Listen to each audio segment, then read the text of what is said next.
And now we're thrilled to be joined by the Cleveland broadcasting legend, Jay Crawford. Jay, how's it going? Thanks for coming on. Wow, Chris, legend. That's such a lofty status to live up to. How about just Cleveland sports fan? that also works. But I mean, like, anytime we can get someone who's had the chance to take the propaganda national and the Cleveland sports propaganda national and can, we're here to. I'm turning up the volume just to kind of push us in that direction. Because all right, very good. Why not? Very good. Jay, let's just start with this. I say the Cleveland Cavaliers. What is some word association that comes to mind for you as they exist in this current moment? In this current moment?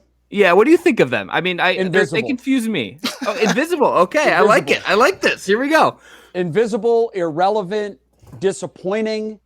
I think that sums it up, honestly. Yeah.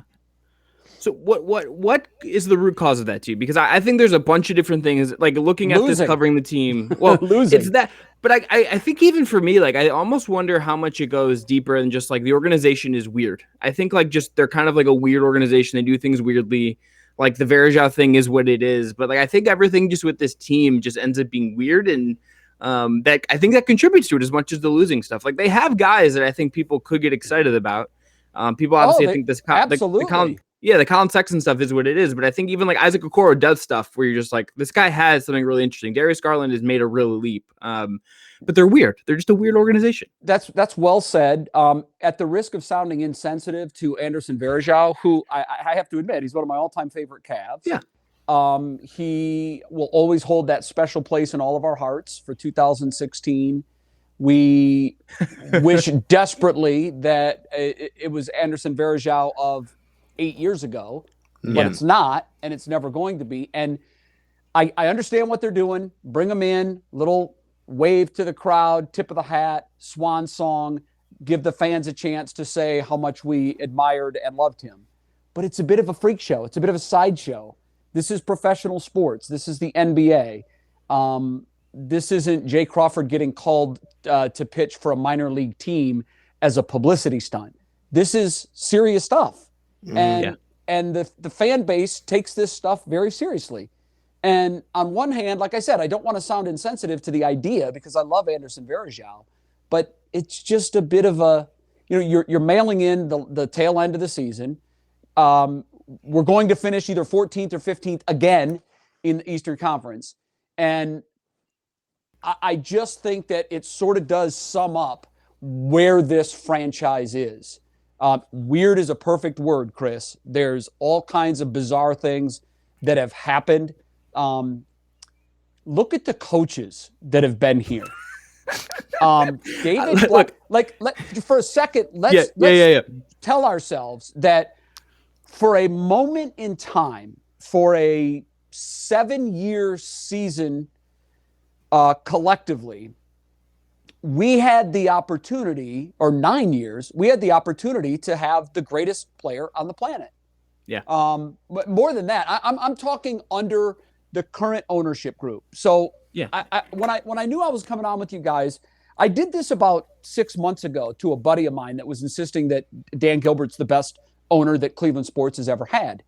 And I said, is he really? Why? Well, we won a championship.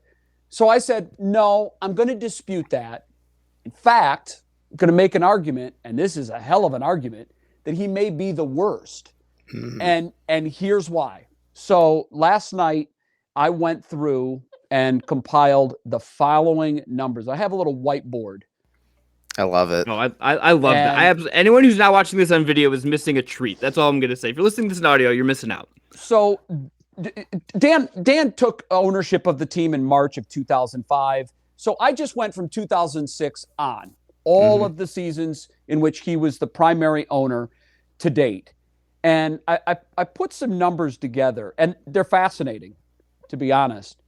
What I did was I broke it into two sections: the Cavs with LeBron James and the Cavs without LeBron James.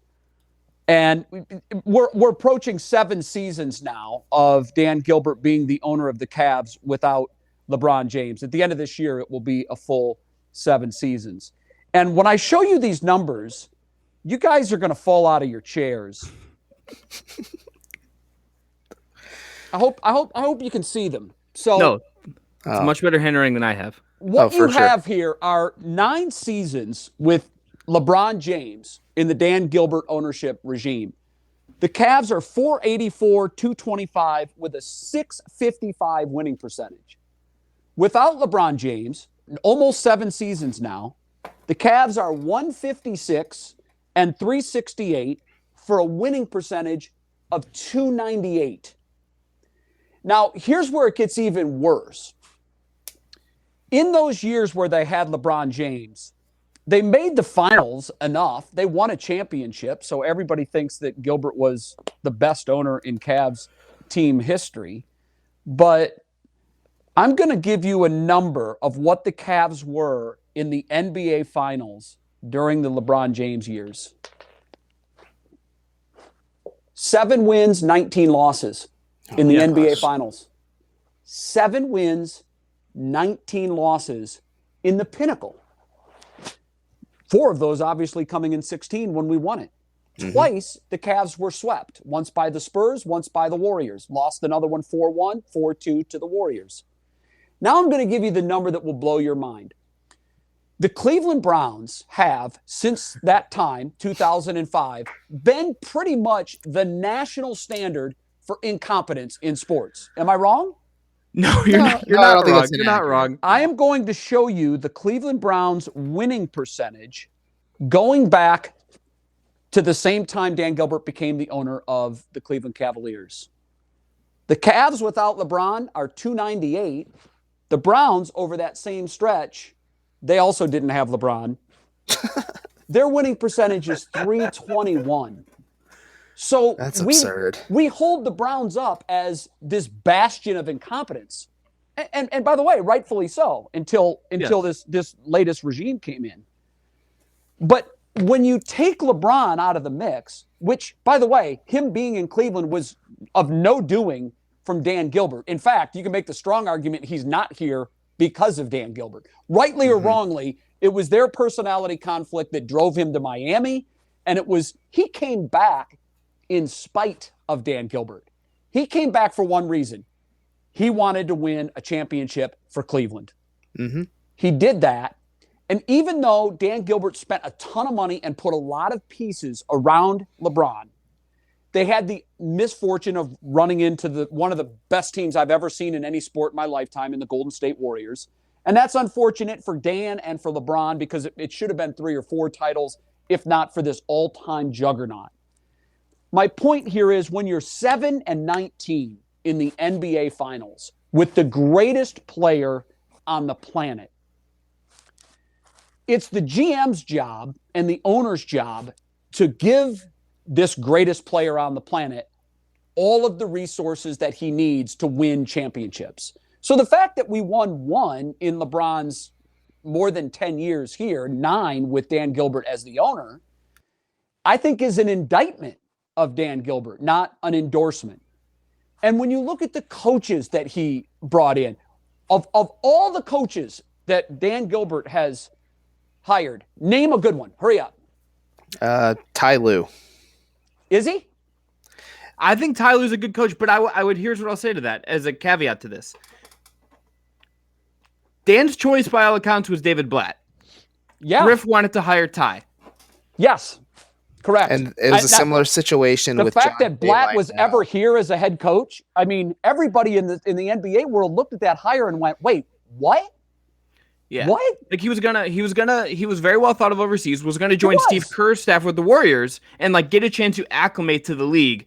And like he obviously didn't know LeBron was coming, whatever, but like I don't know if that I don't even think like with the Kyrie, Dion, Wiggins, like if that was the team, I don't know how he's doing anyway, right? Like I don't know if he had the ability to connect with the guys in a way that sort of like would have actually let you build something. And like compare him to the Browns, like the Haslams, like and John Dorsey went with Freddie Kitchens. Huge mistake, obviously. They learned their lesson. They went and hired Kevin Stefanski. They went and got the guy. They fixed it. Right? They learned, and they said, hey, we're going to trust the really smart people who know football. We're going to let Andrew Berry make this coaching hire. I'm also writing down numbers on this blackboard, and this number is the position out of 15 teams that the Cavs have finished in when LeBron hasn't been here. So it's kind of a yardstick to other teams in the East. Mm-hmm. It'll be 7 years this year. I currently have them in 14th because that's where I think they're going to finish. That's where they currently sit, 14th out of 15. The 7 years in the Gilbert regime without LeBron on the roster. Dead last, 13th, 13th, 10th, 14th, 15th, 14th. I mean, the numbers speak for themselves. They are what they are. And this franchise, without LeBron James, has been an abject failure in the Dan Gilbert ownership regime. And if not for having the absolute perfect storm of having the number 1 pick when the kid from Akron was eligible to come into the NBA, and if not for LeBron having a bit of a conscience, even if it was for a moment, and deciding he wants to come home to deliver a championship to Cleveland, then what do we have? We have a fan base that's supposed to get excited about bringing an older, retired for several years player back to take a farewell tour and a tip of the cap. And we have an NBA franchise that has hired one coach after another, which is underperformed. And I know it seems extremely harsh. And we did win the championship in 2016, and for that we'll always be eternally grateful. And I will give Dan Gilbert credit for the team that he put around LeBron James the second time, for the second coming. He did give him the pieces. Now, Kyrie was obviously here because of our ineptitude once LeBron left. So we had that draft pick. It may have taken an act of complete genius to be able to keep those pieces together here for longer than we were able to do. And maybe it was impossible to begin with. And there was a certain measure of acquiescing that Dan had to do to LeBron that at some point probably felt beneath him because, you know, who's running this thing? The owner, the general manager, or the star player? So that becomes a real issue too. But when you look at what today's NBA has become, and I think we'd all agree, it's become an attraction of stars in key franchises. The Lakers, the Clippers. You have a huge inherent geographic location now. Guys want to go to destinations. The only reason Cleveland was a destination for that minute on his second coming was because LeBron was here. So it was easier to attract players to come to Cleveland because they wanted to attach their star to his wagon and they wanted to get a ring. But minus LeBron James, and in today's current NBA structure and the way teams are built, do either of you ever see the Cavaliers ever being relevant in the next decade? I mean, are we going to be a destination of attracting stars on our own? I don't know. I don't think we are. Evan has to go, Evan. Unless the Cavs happen to, this year's draft class is pretty loaded at the top, and the same can be said for next year. If the Cavs, they're a team who has to rebuild through the draft. Maybe they make those smart marginal trades like they did for Jared Allen. Like they make small moves like that. But Evan, I agree with that. But just when the player is reaching their, okay, they've arrived, because it takes a contract. Yeah. But they're free agents. And what are they going to do? They're going to go like today's modern player is. They're going to run off to join their buddies in Championshipville and try to load up on rings. We see it in Brooklyn. We see it in Los Angeles. We've seen it in Boston's the one that's, in my view, started this mess. When they had their big three, for me, it was handwriting on the wall that the league is done. They're done. You're going to have a handful of franchises. And when I say handful, guys, I mean 4 or 5 franchises that can legitimately win the NBA championship. How many teams are there this year in your guys' view? How many? Brooklyn, Philly, Milwaukee. Even throw the Lakers in there because Lakers, record, Clippers, Suns, Jazz. Suns and Denver would have been there if Jamal Murray didn't tear his ACL. Well, that's what I was just going to say. I don't have Denver in my current group, but Chris, you hit my current group exactly. Yeah. You hit my now as we sit on the threshold of the next NFL season. We don't know what it's going to be. We have no idea. But I can tell you this, the number of franchises that can legitimately have hopes of making it to the Super Bowl, that number's bigger than 6. Yes. Yeah. You know, you may have 6 in each conference. And so my point to all of this is the NBA and the way the league is currently structured has basically told its fan base, we are a league of superstars. We're not a league where you can dig your teeth in on a franchise and hope for that talent cycle to regurgitate itself, and you're going to be back near the top in 10 years.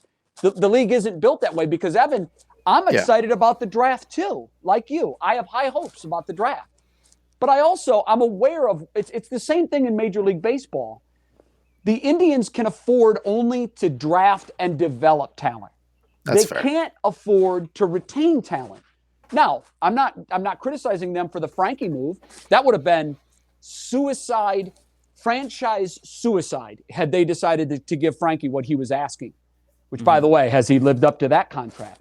But no, not hanging with them. And he can't. He never will. I don't care if he'll have to bring 3 World Series championships to live up to that size of a deal. Particularly with Mets fans who already have an inferiority complex playing in New York. They don't want 1 or 2. They want to topple the evil empire. They want to be the Yankees. Well, I don't know that they can do that, even with Frankie and all the talent they've assembled. So my point to all of this is Cleveland, by virtue of the way professional sports outside of the NFL, the way professional sports are currently constituted, Major League Baseball, there are 7 or 8 franchises that are Major League. The other 22 are 4A. They're feeders to the Yankees, to the Angels, to the Cubs, even the Red Sox now have gotten out of that business of spending big money. Yeah, when they didn't pay Mookie, yeah. And look where they are now. I mean, I'm not saying they're going to hold that position, but and in the NBA, it's the same thing. So even if you draft the next LeBron James, let's say you do. Yeah. Do we have the talent around him for him to win rings? No. He's going to look around and see 3 superstars together in Brooklyn and 3 superstars together in LA and superstars congregating in other places outside of Cleveland. And his choice when he becomes a free agent is going to be simple. Which of those mega powers do I want to join? So the NBA has a serious problem in 20 of its 30 NBA cities right now. And I hope they fix it because I was once upon a time a huge fan of the NBA. And now, guys, I hate to say it, but my team doesn't have a chance. So there's nothing for me to see there. There's absolutely nothing for me to see. Here's where I think I disagree very slightly. I think you're very most right. I think that the stars conglomerating certainly makes it really hard. It's hard for you to if you get the next young guy, like he might leave. Like Bradley Beal is sort of the exception to like the rule of a guy staying in a long time, right? Like he's like the one guy. And I think sometimes like the way we get the league gets talked about, like wondering like who's going to get traded next. I think that feeds into it. Like I think the amount of stuff that gets talked about that isn't like the actual basketball ends up feeding into some of this stuff, which I think is a problem. But I think the other thing is it's gross. When people are already speculating that Zion's going to be leaving New Orleans. For New York. Like what do we do? Yeah, it's going to happen, guys. He's not going to play his whole career in New Orleans. But it's like let's wait till he's like a closer to free agent than like he's in his like first like full non-co bubbles. Like, it's just but it's just that's weird. what the media does. Yeah, that's what they do. Yeah, I think objectively, Evan and I just don't like doing that. But I think secondly, the Cavs do a lot of stuff that I think just like shoots themselves in the foot of ever like even being like the Pacers, right? Like if you could tell me that the Cleveland Cavaliers could like, yes, they'd maybe go through some coaches, front office will change, the players will change. Like you could get a guy like Oladipo makes All NBA and then gets hurt and wants out, and you have to move on in a flash, or Paul George leaves, whatever. The Cavs don't pivot well. Some of that at the end of the LeBron era, like you close to exhausted your resources, that there was always going to be this dip, but they've never quite pivoted in a way that like allows you to at least then like rebuild in a way that like is sort of coherent, right? Like I can distinctly remember being at the press conference where Larry Drew they couldn't even like figure out how to get Larry Drew like his contract after he took over for Ty, and because couldn't figure out the title, and then he gives this interview like a couple months later, like the joy of the game is like sucked out of my body, right? Yeah. Like the Cavs have just never done, just for whatever reason, they do everything in a way that I think makes things harder on themselves. They overcomplicate things. They like, and I think some of it is like, we're in the blame business. I mean, rightly or wrongly, we're in the blame business. And I've always been critical of Brown's ownership. I thought that they were never going to be successful as long as Jimmy Haslam was inserting himself into critical decision making. Like, are we going to take Johnny Manziel or not? I felt like as long as the owner is that guy, like Jerry Jones-ish, you're never going to be successful. And it's the same thing with Jerry in Dallas. Go take a look at Jerry with Jimmy Johnson and without him. Johnson is Jerry Jones, LeBron James to Dan Gilbert. He's had zero success there. And like no modern, like in the Jerry Jones thing is like no modern football guy would tell you take Ezekiel Elliott number 4 overall. Zeke was a great college player. You don't take a running back number 4 anymore. You don't take Micah Parsons, a linebacker in the modern NFL, like at number 9. Like you just don't do that. It's a huge mistake. And so my point, Chris, is when you have an owner like that who's making critical decisions, despite the fact he's paying people to make those decisions, who have built a career of making those decisions, Jimmy's saying, you know what? I've run a successful truck stop, and I think I know what I'm doing here. And I'm now going to discount your expertise in football, and I'm going to tell you got to take Johnny Manziel. That would be the equivalent of insert general manager's name here, walking into Jimmy's truck stop and saying, you know what? I know this is your world, and I know you've built it well, and you've been successful, but I think we should do it this way. Well, why would you listen to an outsider tell you as the expert what to do when it comes to critical decisions? Now, all of that being said, it sounds like I'm beating up on Jimmy. I did that for a decade. I'm not anymore. And here's why, guys. He finally realized, you know what? It's time for me to know what I don't know. Yeah. And what I don't know is football. I thought I did. I thought I could come in here and fake it. I saw Jerry do it in Dallas and have some moderate success early. I thought I could do it, and I was wrong. So what has he done? He went out and he hired, I say there are 4 pillars to an NFL franchise: the owner, the general manager, the head coach, and the quarterback. And if you have 3 of those, your building's going to tip. It's going to tip. A table can't stand with 3 legs once you set stress on it. So it's the same thing with an NFL franchise. By virtue of hiring the right people, that ownership pillar is suddenly sturdy and strong because it's staying in its lane. You know what an owner of a franchise is supposed to do? Hire great people and write checks. That's it. That's where their contribution ends. Not recommending who you should take with a very pivotal draft pick. And now he knows that. So now you've got the ownership pillar is firm. The general, Andrew Berry's killing it, guys. The pillar of general manager is solid. Kevin Stefanski is rock solid. And for now, Baker Mayfield is rock solid. You've got a franchise on sturdy ground. And so with the Cavs, it would be your superstar player, okay? So not the quarterback. So you've got the ownership group in Gilbert. I think I've successfully demonstrated that, 2 15s, 2 14s, 2 13s, and a 10 when LeBron hasn't been here. That's been their ranking in the Eastern Conference. That speaks for itself. That pillar is not sturdy. Head coach. Well, I mean, nothing against Bickerstaff. I think he's a fine head coach. I think he's got an unwinnable situation here. So I'm not going to say that's a sturdy pillar. Who's your star player? Kevin Love is here sometimes, and sometimes he's not. And sometimes when he's here, he's committing these bonehead plays where he's telling everybody else in the organization that's supposed to be looking up to him as the veteran and the big paycheck guy, show us the way. Show us the way, leader. Yeah. And we saw his meltdown against Toronto where he's like, here, take 3 free points because they don't count. None of this matters. And maybe it's frustration boiling over. I don't know what it is. I'm not sure because he didn't tell us. But the fact of the matter is, on one hand, you've got this Browns organization that had no pillars 2 years ago, 3 years ago. But because of the structure of the league, you have a better chance of maintaining a successful and a competitive operation by virtue of a lot of things. You know, the franchise tagging of superstars, the fact that the talent cycle it's inherent that the talent cycle does regurgitate itself because the team that finishes last gets the first pick. And if you do that enough, you're going to get it right. So the NFL structure is built in a way that you have to really try to suck for a decade. And the Browns did it for 2. So, I mean, that defies logic. I had an unnamed head coach in the NFL tell me, and I thought about it after he said it. And I'm like, you know, you're right. He said, I'm not sure which is more difficult to achieve in today's NFL. The run of greatness that we've seen from the Patriots for this extended 2-decade period, or the run of incompetence that we've seen for a stretch of 2 decades for the Browns, because the league is set up for that to never happen. It's set up to never happen. And it's also set up to make sure that a team doesn't live at the high end of the talent cycle for 2 decades. But just as the Browns defied it and stayed at the bottom for 2 years, the Patriots defied it and stayed at the top for 2 years. And that's a legitimate question.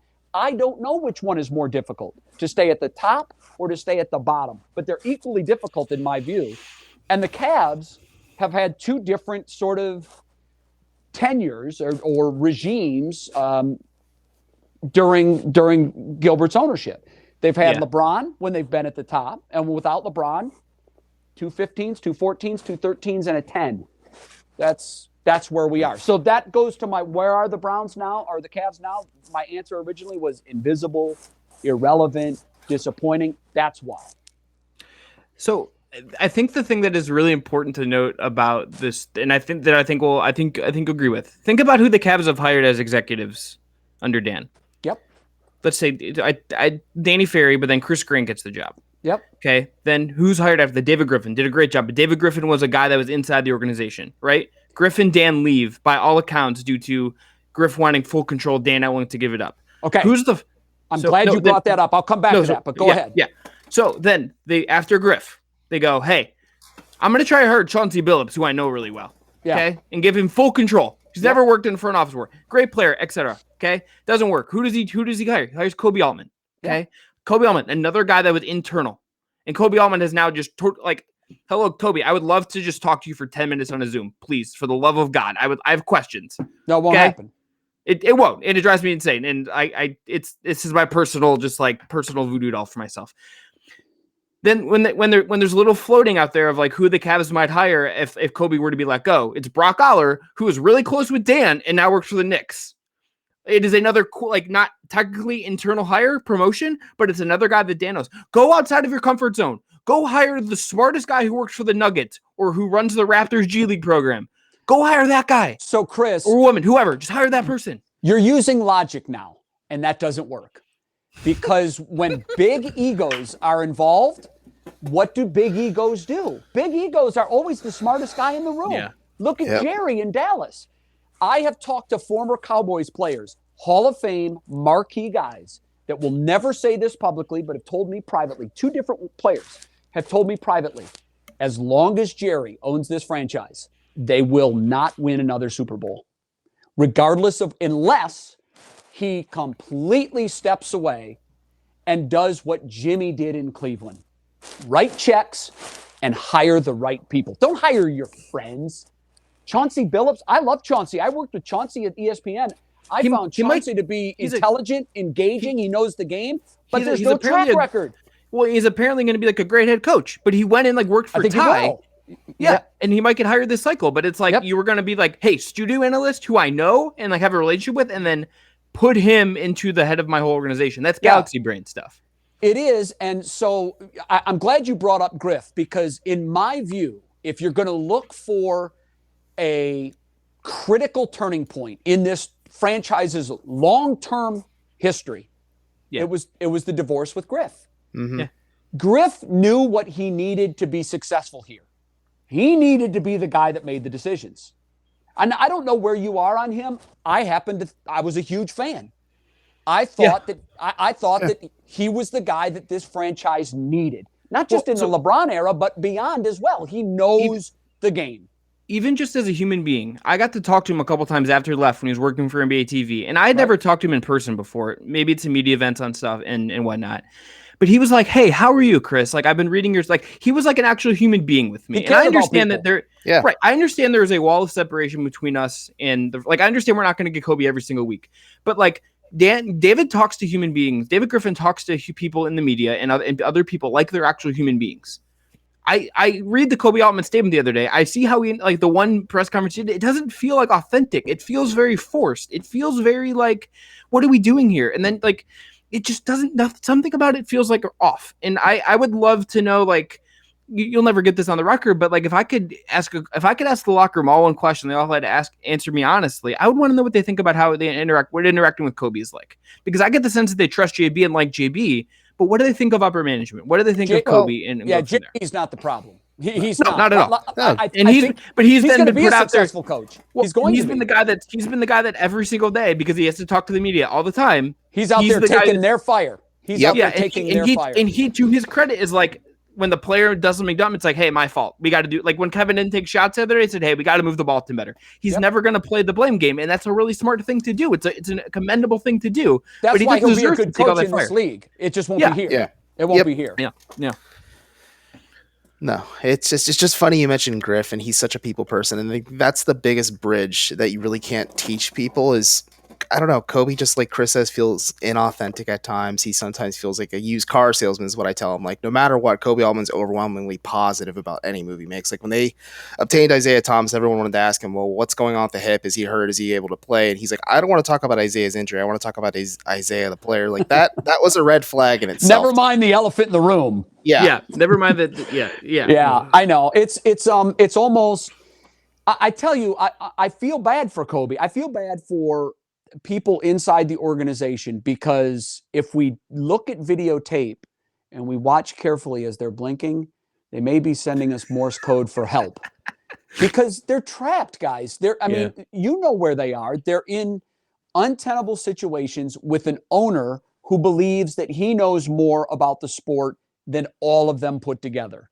So it's really a game of, and I've talked to people that have been in management of successful franchises and franchises that are struggling. And the one thing that most of the executives from successful franchises tell me is they are a conglomeration of voices from all corners of the organization. It's not this, dictatorship where the owner comes in 10 minutes before the pick and says, take Johnny. You don't have that. So what you have in successful organizations are voices coming from all corners, scouting, the front office. I believe ownership ultimately is going to have to break some really important ties, but I think at the end of the day, those situations should be one a year. Maybe not even that many. I think the general manager needs to be empowered and needs to live or die on the win-loss record. In professional sports, it's very simple. You're judged by one thing: wins. Regular season games and playoff games, championships. What do you have? So we had, for a stretch of a decade, the greatest player to walk the earth. And with that greatest player, in a team sport that is often dominated by superstars, they were 7-19 on the sport's biggest stage. 7-19. So that tells me that's not a LeBron shortcoming, although his legacy will pay the price for that. Ultimately. But that, I feel, and I'm not a LeBron defender or apologist, that's unfair to LeBron. LeBron did his part. There were too many years where Dan was loving the gate receipts. He was loving the trip to the finals, and he lost focus on what we're really measured by in this business: championships.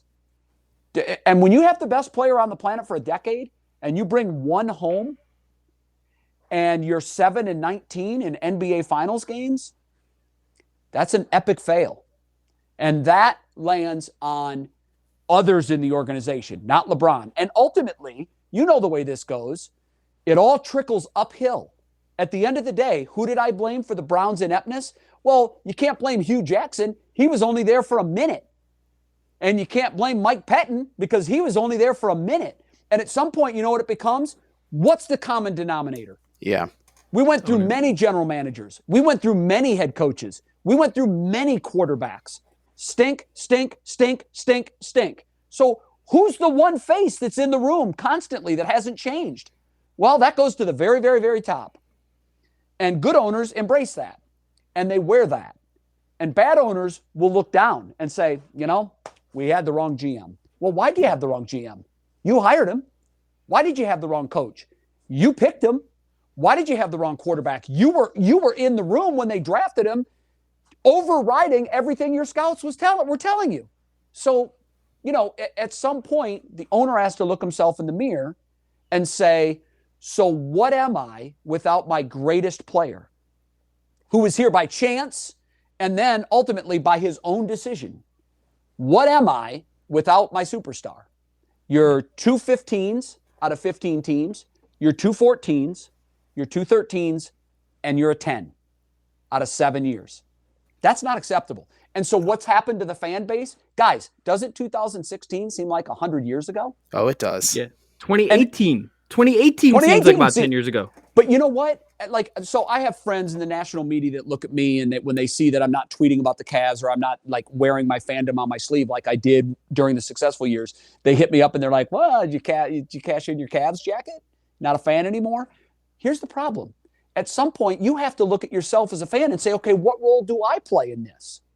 So if I'm an Indians fan and I buy season tickets this year, when their payroll is $200 million below the team with the highest payroll. $200 million, guys.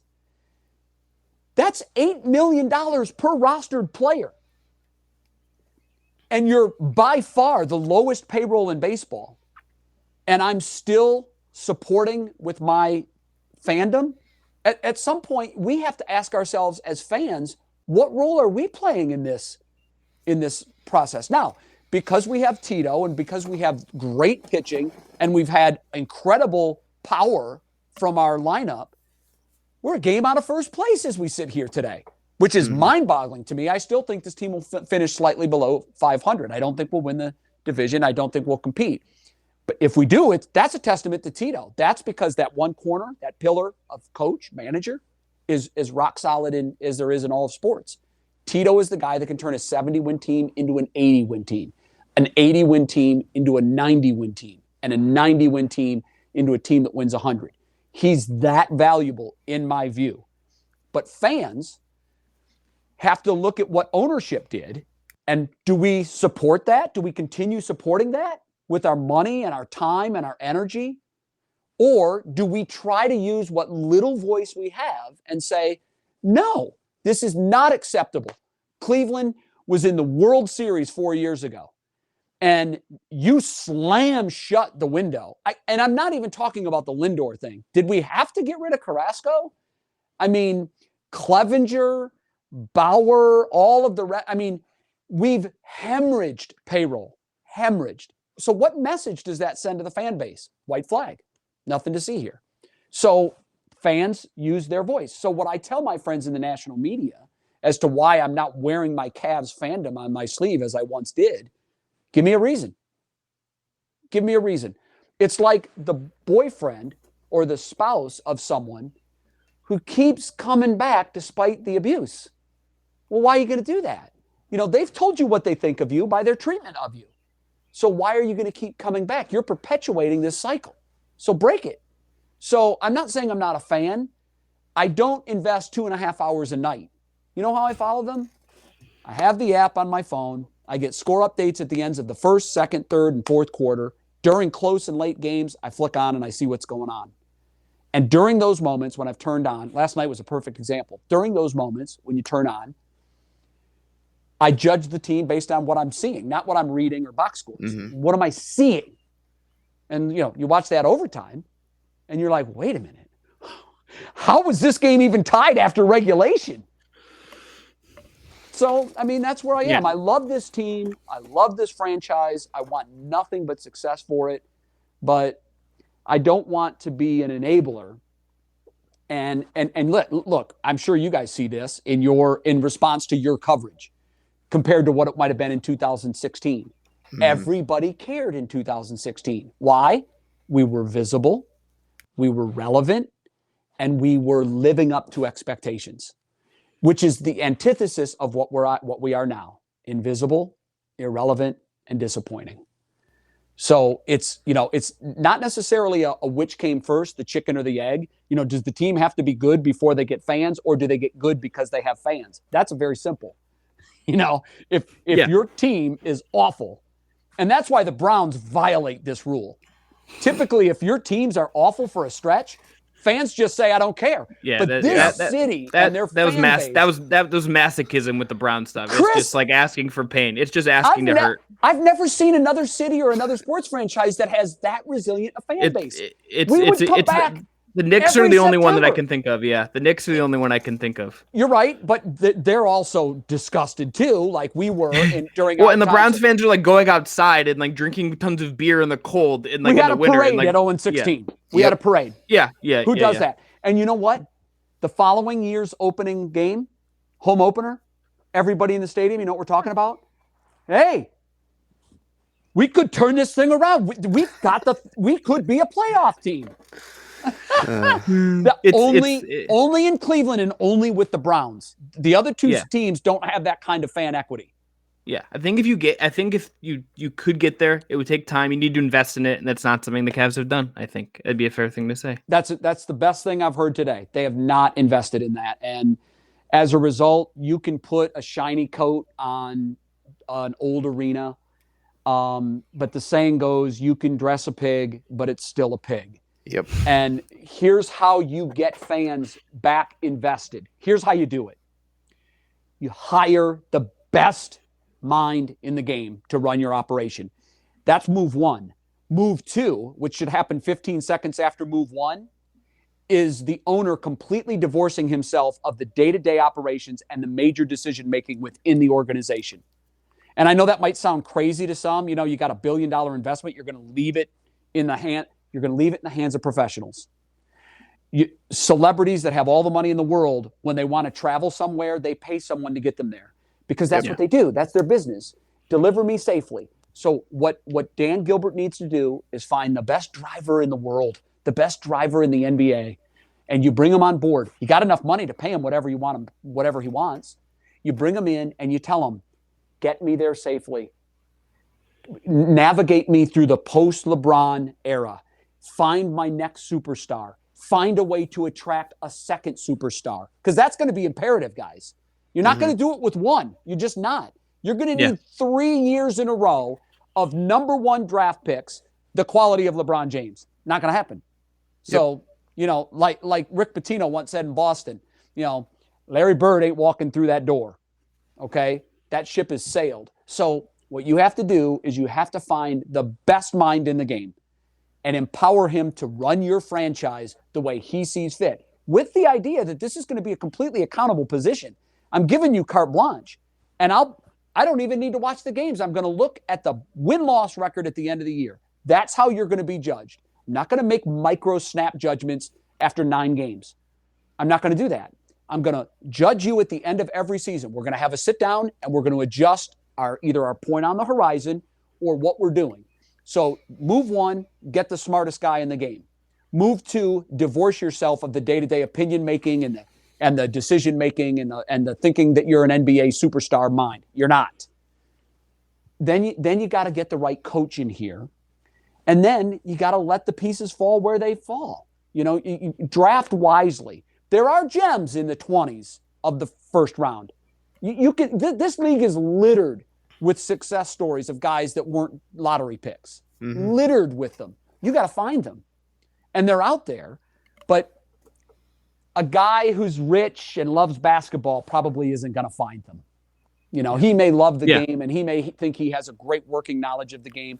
But one of my favorite sound bites of all time was, and you guys are probably too young to remember this, Jim Mora was the coach of the New Orleans Saints at the time. And he was being challenged by a play call, a critical position in the game, after the game. And I'm going to use this example as a micro generality because I don't want to disparage all of us in the media. Yes. But what Jim Mora said to this reporter emphatically and over again, YouTube it. Jim Mora, you think you know, but you don't, and you never will. Just YouTube that. Jim, for about a minute, looked at this reporter and said, really? So what would you have done in that situation?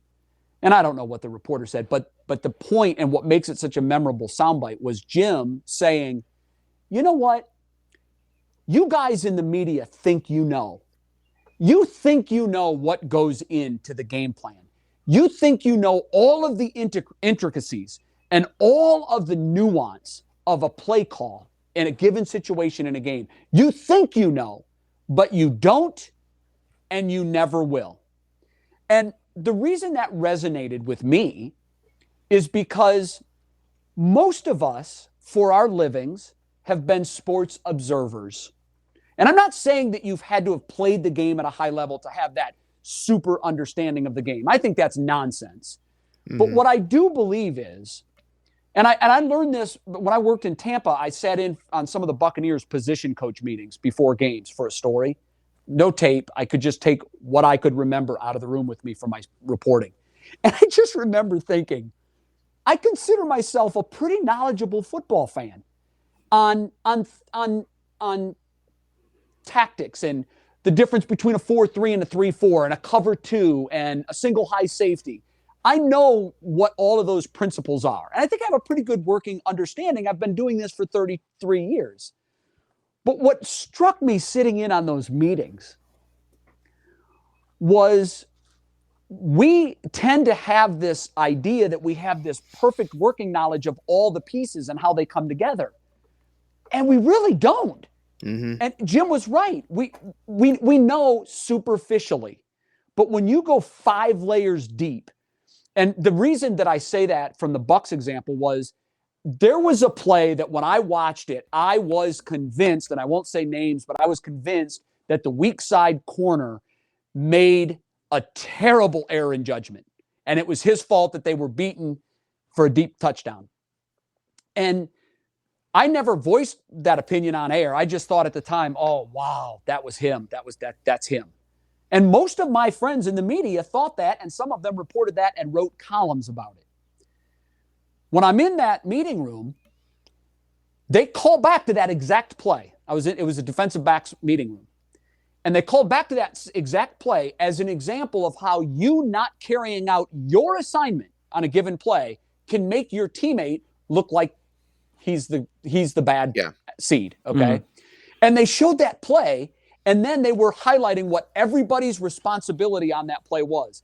And the guy that we in the media all thought was the victim of the player that we thought made the mistake, it was exactly the other way around. The player that we thought was doing his job and carried out his assignment was in fact the reason that play went for a touchdown. And the guy that we thought blew the play was doing his job. And because of it, it made the other guy look like he was right. He was doing the right thing. And I sat there and I almost after that, it all turned into like Peanuts phone conversation voices. It was just white noise. I couldn't even hear what they were saying. And because I'm going back into my mind thinking what I thought at that time and what a lot of my friends in the media thought. And I'm like, we couldn't have been more wrong. We thought we knew, but we didn't. And that's dangerous. So, I'm sitting here and I'm showing these numbers and I'm, just taking a huge dump on Dan Gilbert. But the reality of it is, guys, there's probably things going on in the organization that I don't know. I'm a fan. I'm an invested fan. I wear my heart on my sleeve. I get very emotional about these topics. But there's things I don't know. There's a lot of things I don't know. And so, is Dan Gilbert really the guy to blame? Well, in our world of accountability and, everything going to the top, success and failure, he has to be because that's all we know about the business model. That's how the business world works. If his truck stop fails, it's his fault. Jimmy Haslam. If his truck stop fails, if Quicken Loans goes under, whose fault is that?